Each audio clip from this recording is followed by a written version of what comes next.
Hey baddies and ghouls, Simsy here with a uniquely themed review video because this month I read 2 books about priestesses because I just think they're cool and neat and I love them.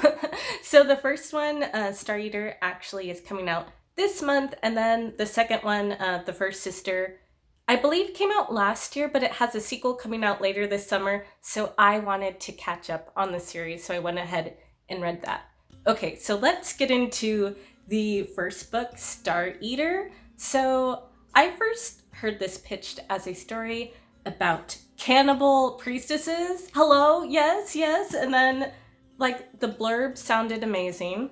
So it says in the final paragraph that it's about a phantasmagorical indictment of hereditary power, and that's difficult for me to say, but that sounds freaking amazing. And conceptually, like, I was so intrigued by this book. So it's about a sisterhood of priestesses who inherit their powers. So women are born with like a magical thread that they can manipulate, but they're born with a finite amount. So in order to kind of replenish their power, they have to eat other priestesses, and it's their tradition that they eat their own mother.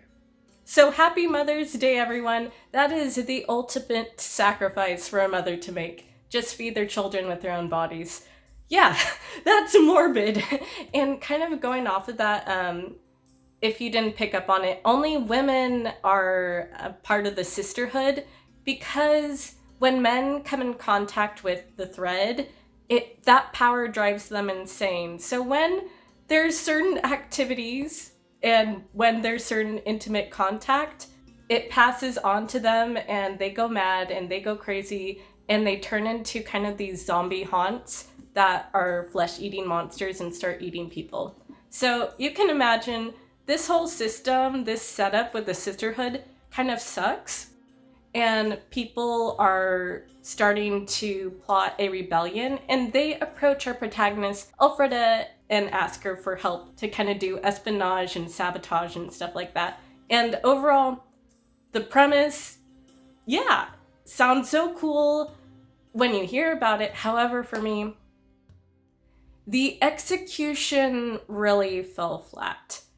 And there's several reasons that I attribute this to. One, the dialogue is really weird.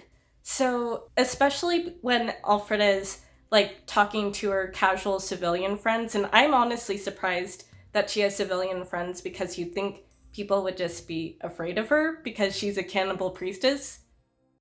But she has normal friends, and the dialogue between them is really juvenile and awkward with really short sentences, and it seems like it came out of a contemporary YA novel, and it's completely at odds with some of the rest of the writing. So with some passages, they're like super flowery and grotesque, and I love when Elfrida is having hallucinations. That was my favorite part because you get this wonderful body horror imagery, and then we have very modern dialogue that was weird, and it like gave me cognitive dissonance, and I couldn't place the time period like the story was supposed to take place. So I had to look it up, and I saw this was marketed as a gas lamp fantasy, meaning that it's like a part of the industrial era or something. I believe there are like a few references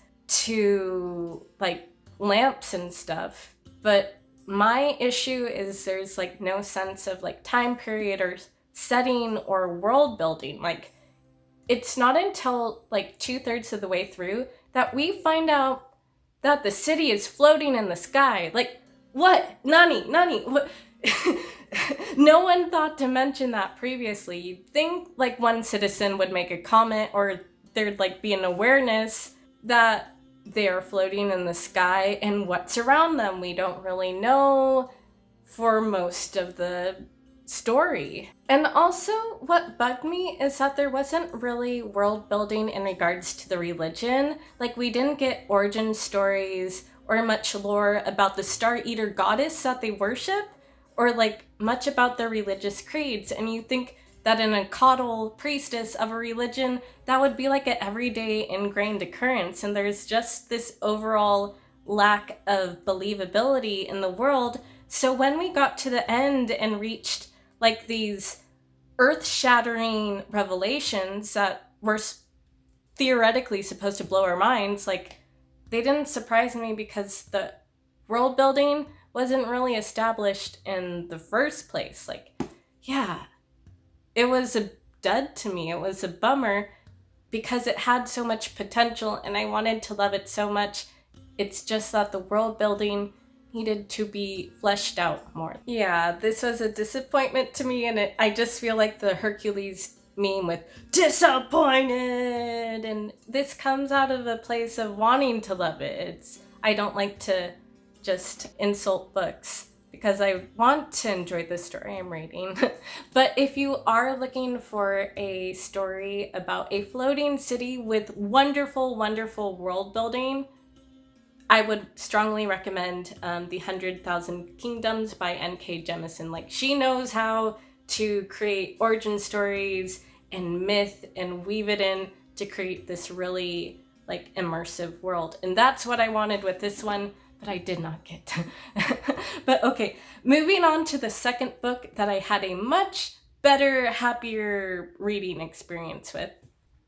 Okay, moving on to Priestess book number 2, and that is The First Sister, and this one is actually a queer space opera that is very gay, but the gay characters are complex, and that's all I want in my gay characters. I want them to feel believable and to be good characters. So this one is about two warring factions. So on one hand, we have the ultra-religious Geens, and they believe your body is your temple, your body should be kept like all natural and stuff like that. And then on the other hand, we have the Ikari, who are very technologically advanced, and they're all about biotech and body modification, but they like have been warring for a long time and hate each other and compete for like resources and ships and all that. And this story is told between 3 alternating points of view. First, we have First Sister, and she doesn't have a name. She's been stripped of her name and her voice. She has been rendered mute, and she can only communicate in sign language amongst her other sisters. And the mentality behind that is she can't tell people secrets because it's part of her duty to take confessions from soldiers, and also along that line of work, she has to comfort soldiers in ways that YouTube does not want me to mention, but I'll leave it up to your imagination. And she's given a secret assignment. She's instructed to seduce and spy on the new ship captain, Saito Ren, who is a woman, but when she sees the captain, she falls in love. And she's like, oh no, she's hot, kind of like the handmaiden. So she, First Sister, is emotionally conflicted and divided on where her loyalties lie. And that storyline was just gripping to me. I loved it. And just to clarify, she is a Jane priestess. And then on the other hand, from the other point of view, we have Leto. And Leto is a famous assassin who is a part of a bonded pair. So they're kind of like neurologically and emotionally connected through neural transmitters. Kind of think like almost like Pacific Rim with we're drift compatible with the Jaeger pilots. But Leto is instructed to track down his missing partner, Hero, who's believed to be a traitor who's committed treason. And you can imagine the emotional connection and dilemma that's going on there, and it's fantastic. And then lastly, we do get Hero's point of view, and we find out what they're up to and what they're plotting, and we kind of slowly start to figure out that there's a bigger scheme going on than all of them. And I do also have to mention that Hero is non-binary. I've said it before, but this is very gay, it's very queer, and the characters are wonderfully morally gray and complex and believable. And I was like so excited by this book because I've been having issues connecting with characters and storylines lately, but this book has been like the best space opera I've read in ages. Like, this is what I've wanted from fantasy in terms of political intrigue. Like, it's actually high stakes and sneaky, and people's lives are on the line. And I felt that. And that's kind of been missing in the fantasy department, unfortunately. Like, in some of the fantasies I've read, people aren't sneaky. They're just telling information up front and blabbing everything, and there's no excitement. But this one, it was a ride, and I loved it from start to finish. And I cannot recommend it enough if you love political intrigue and drama and well-written characters. Yeah, I'm kicking myself a little bit that I didn't start this series earlier, but that means I don't have to wait as long for the sequel that I think is coming out this August, later this summer. But anyways, yeah, I think I found a new favorite sci-fi series, and I'm so glad that I finally took that off of my TBR list, because it's been growing, and this made me believe in sci-fi again. Well, I also, I loved a cosmic horror, but like the space opera genre. It made me believe in space opera again. That's what I mean. But anyways, let me know what books you've been reading this month, and if you have any like priestess or nun book recommendations or space opera, all of that. Give me recommendations. Let me know what I should read next down in the comments below. As always, thanks for watching, and I'll catch you on the flip side. See ya!